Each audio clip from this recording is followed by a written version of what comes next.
Welcome to the TDC Today Show communities. My name is Sue Roskopf.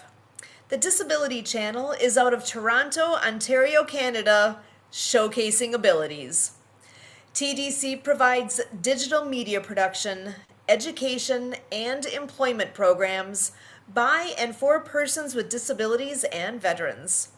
It's through media, training, and community partnerships that we create opportunities where we champion inclusion and truly make a difference for everybody. Joining me today as my co host is Michael Martin Humel, a writer, speaker, and podcaster dedicated to bridging the gap between disabled and able bodied communities. Michael, I am so happy to see you today. How are you? I'm good. Thank you for having me. It's good to see you too. Oh, always good to see you. And I know that you have some things going on in your corner of the world that I want to make sure to talk more about. So, stories of diversity. Tell us Yes. about stories of diversity. Stirrups of the Diversity is a monthly event that I host. I have anywhere between 5 to 20 speakers talking about a certain theme, and this month's theme is autism, and they get 20 to 25 minutes to speak on that. Excellent. And you don't just have speakers, you have wonderful, high quality speakers speaking from the heart, speaking from experience. It is impressive, those that you have been able to bring together for these events. So I cannot encourage people more to go on and find out more about this. And I think on Facebook is a great place to find this, correct? Yes. So We put it on Facebook, and then we stream it. We put it on Zoom, and then we stream it to Facebook, which goes everywhere. excellent. And when I do find guest speakers, my main objective is to have people with lived experience. As far as even, I mean, a person that has a disability, or a person who is living with someone who has a disability and is in their everyday life, and they have the experience of being with them. So that's what's most important to me. that's amazing because yeah, having that firsthand experience, they know what they're talking about. It's not that I heard somebody say this is what it's like. It's like no, they know, and that's where being able to share like that and learn from those who truly can speak from experience. That's beautiful because it makes that big of an impact. I know the last event that you did that I got to hear a couple of the speakers on. That was when they were talking about I'm trying to think what the topic was that time. The neurodiversity. Was that am I saying Uh, that one correctly? there was a subject that we did in neurodiversity months ago, but we also did Uh, we had neuro disorders as like your brain not being able to correctly tell your body what to do, and there's a disconnect.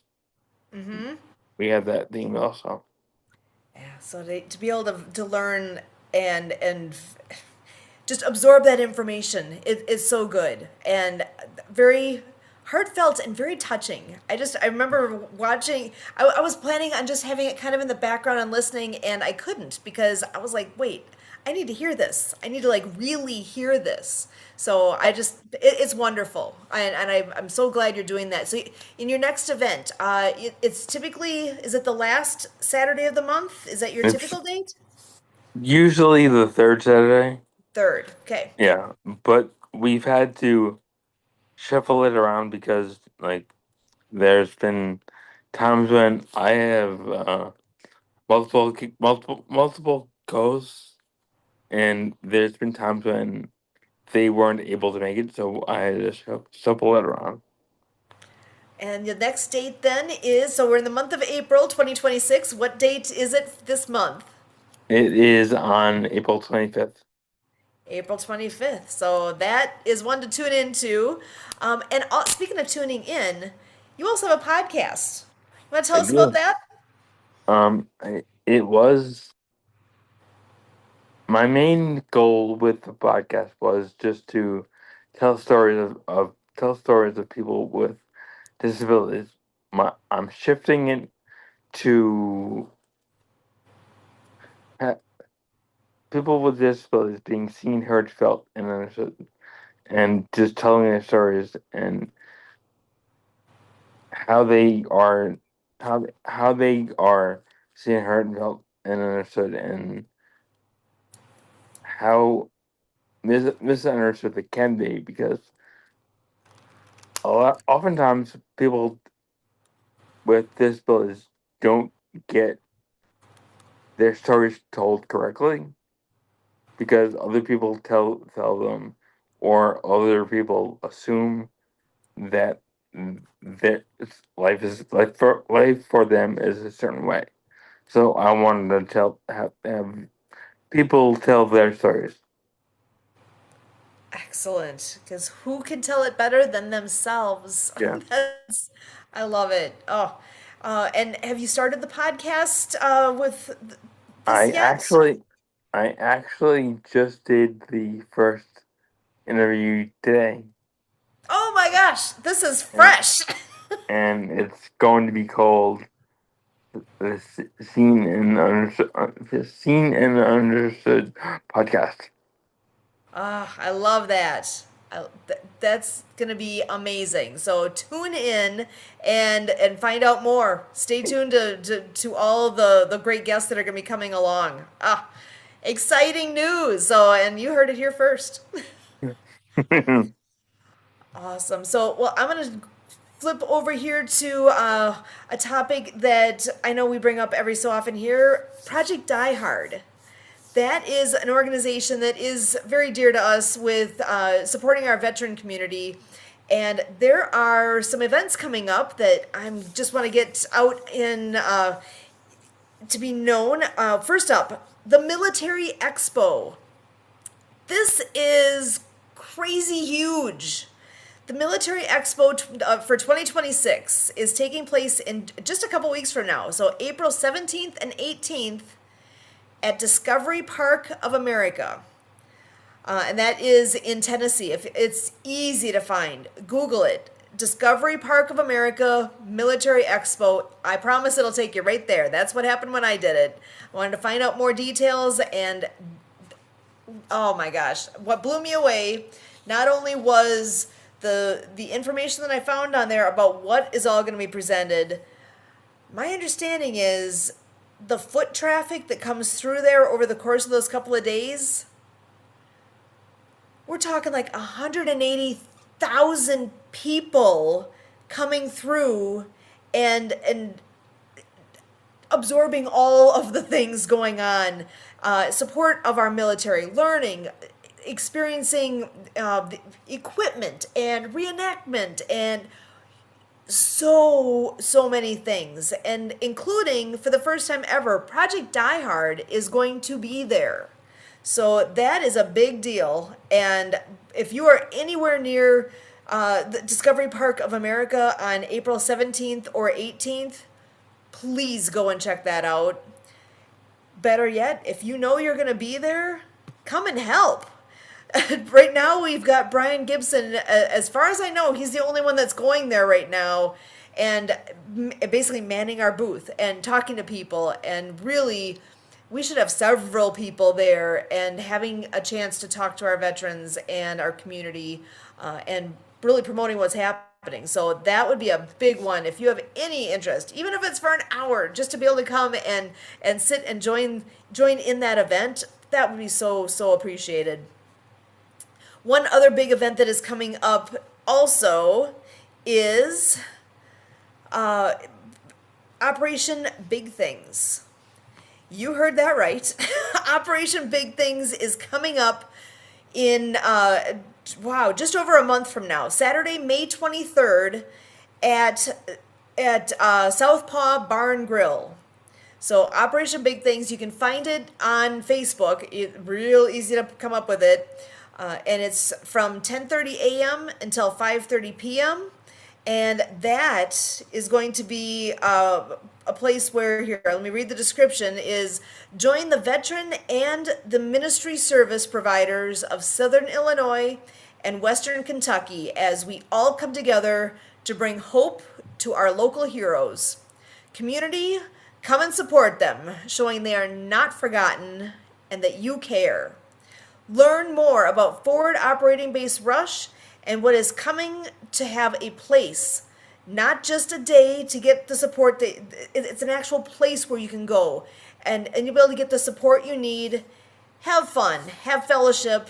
It is a family-friendly event, again, at Southpaw Bar and Grill in Southern Illinois on May 23rd. So that is coming up quick, and we for real need help with that. We need more folks coming out, not only to attend, but we could use more I don't know, vendors, I guess is the right word to use. It's not quite the right word, but more presenters, more tables, more information, all the things. Including, it would be great to have more help with organizing. And we need a massive social media campaign. People need to know this is happening. So wherever you fit into any of that, any of those pieces, or maybe you've got more ideas beyond that, reach out. My email address is susan at projectdiehard.org. Again, Susan at projectdiehard.org. Let's get together and see what we can do with this and make the most of these both amazing opportunities that are coming up real quick. So with that, I am going to bring in the one and only Kurt Roskopf to join us here as well. How you doing? All right. Well, first of all, you're going to have to redact that and make a correction, Sue. Oh, what'd I say? You said the one and only Kurt Roskopf. You know better than that. Oh, oh my gosh. You're right. There's more than one of you out there, believe it or not. So to me, there's only one. Okay. Sorry to the other Kurt, but you're right. Anyway, Kurt William Roskopf is in the house. How's that sound?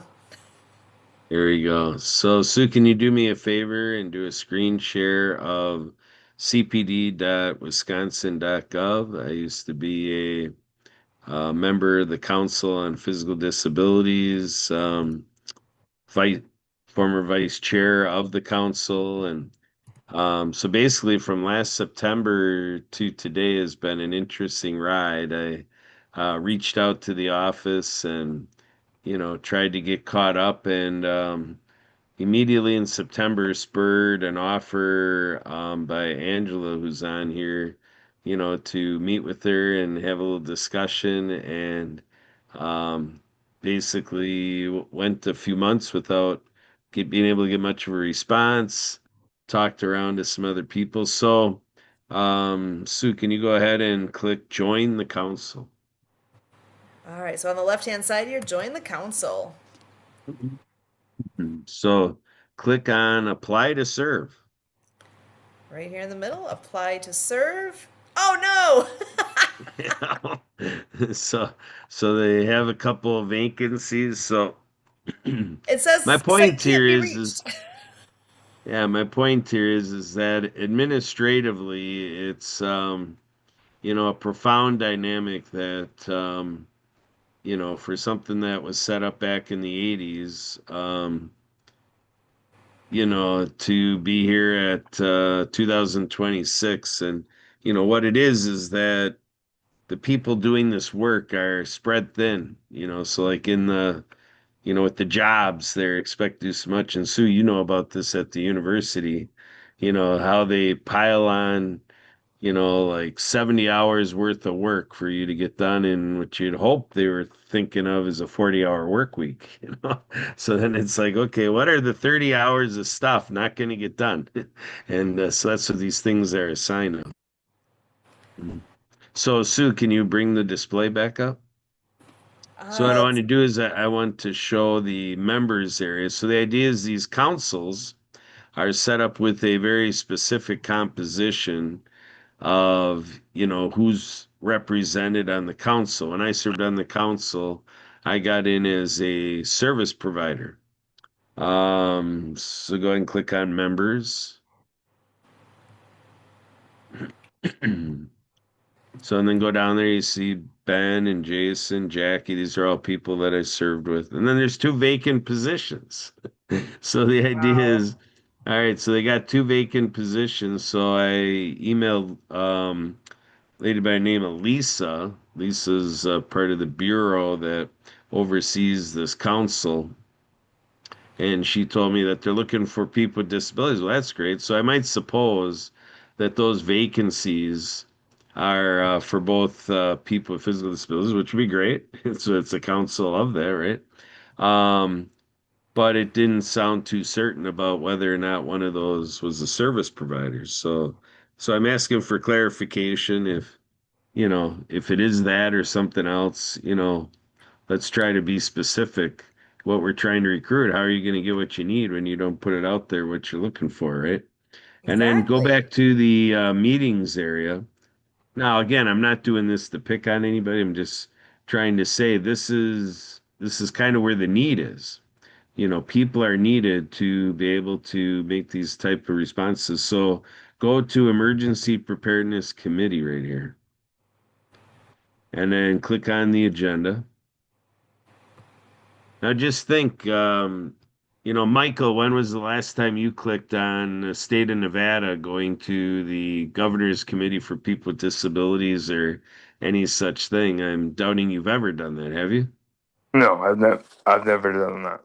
Yeah, yeah. So that's pretty much the mainstay is it's very few people who even click into this stuff. And some of it I is honestly, because of I bet awareness. people, yeah, I was gonna say, people don't even know that it exists. How do you Yeah. find out about this? Unless somebody tells you, why would you look for it if you've never heard of it? So I'm glad you're bringing it up. Yeah, so see, the meeting goes from 12 to 1. And look at the agenda. There's a public comments section for 10 minutes in the center there, and then look at the rest of the agenda. Great agenda. I miss going to those meetings. It's very productive, what they do. And Sue and I, having been EMTs, appreciate the emergency preparedness. So I connect into this meeting at 12:50. So it's basically 50 minutes in the meeting, and I'm thinking there's some chance that they're not on the Zoom session. So I go into the Zoom session, and all of a sudden I'm removed from the meeting.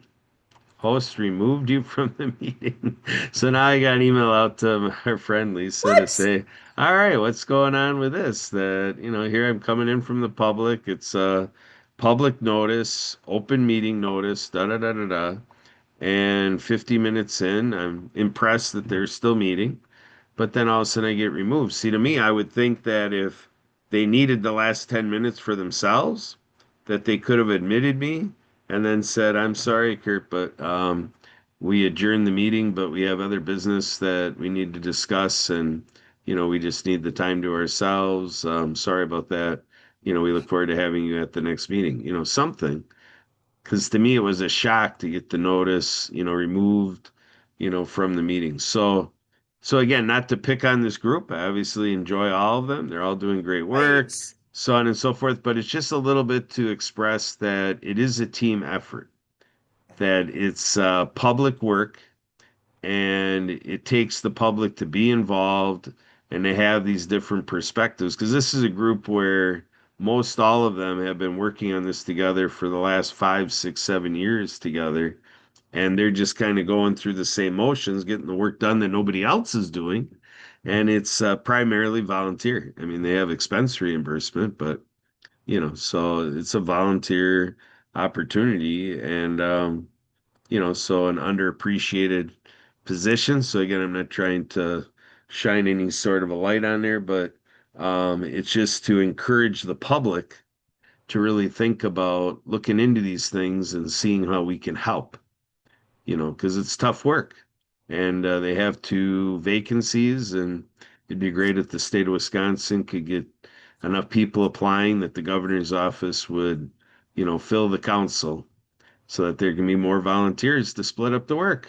Isn't that a concept? Great concept. Oh my goodness. Yeah. So Sue, you've got another show and tell item there with Sue worked on a presentation because I was invited as a speaker to a morning business networking group called How Helping Others Win. And so we took our advocacy to that group and, it kind of put inclusive hiring in the context of a lot of things. So Sue, just go ahead and go to slide 2. There's a disability channel, World of Ability, that we do on Saturdays. Project I heard Sue mentioned. Go down, Sue. So there's our adaptive water skiing. Go down.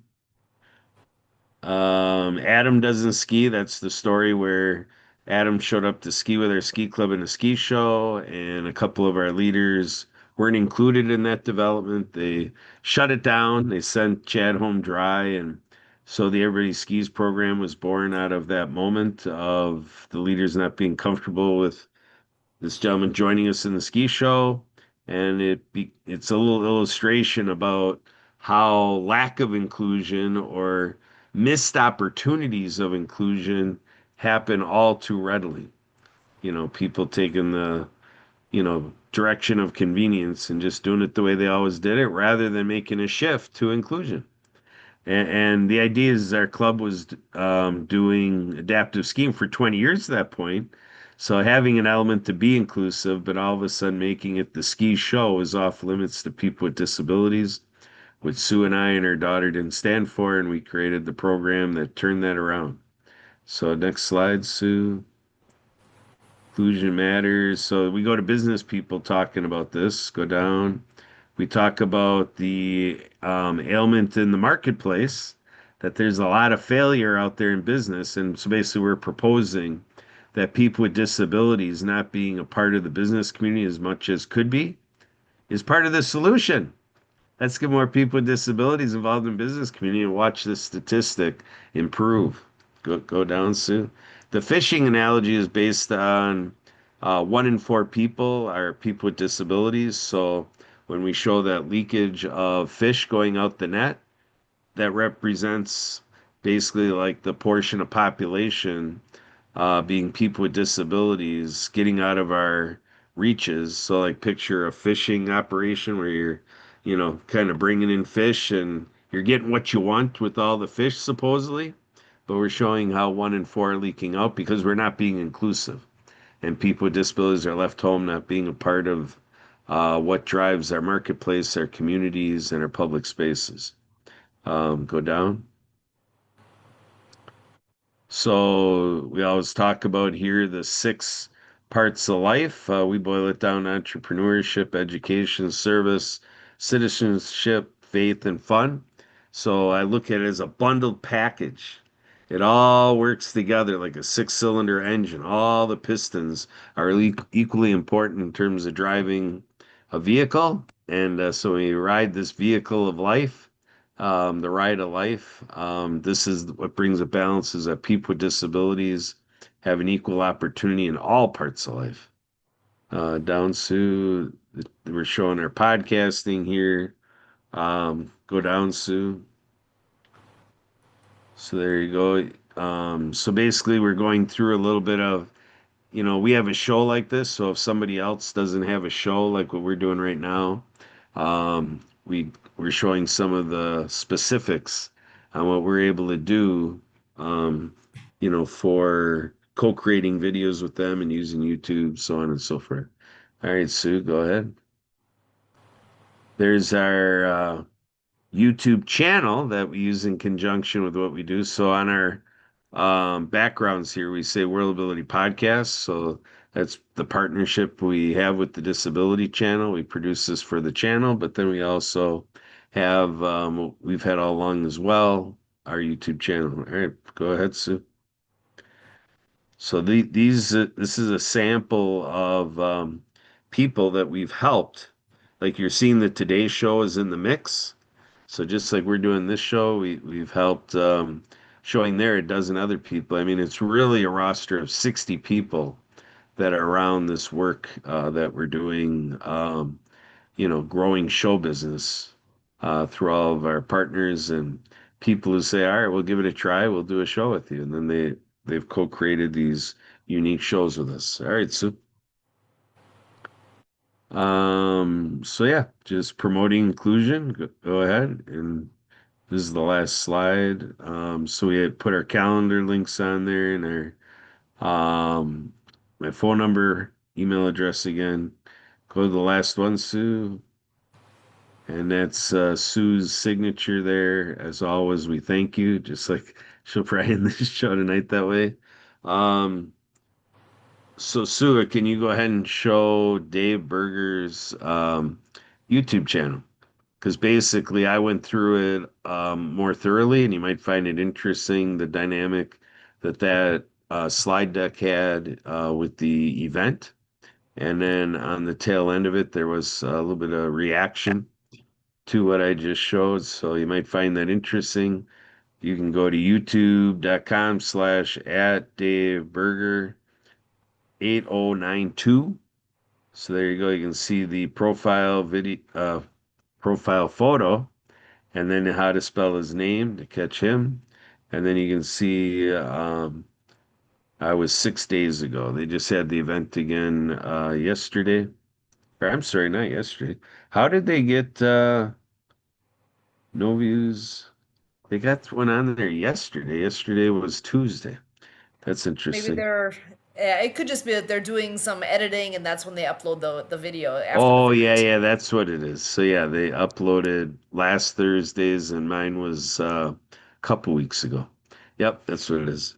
So there you go. Enjoy that. So yeah, that's what I brought to the show today. And my open mind note is they were talking about long-term care and protecting your access to Medicare and Medicaid. So they're talking about trusts.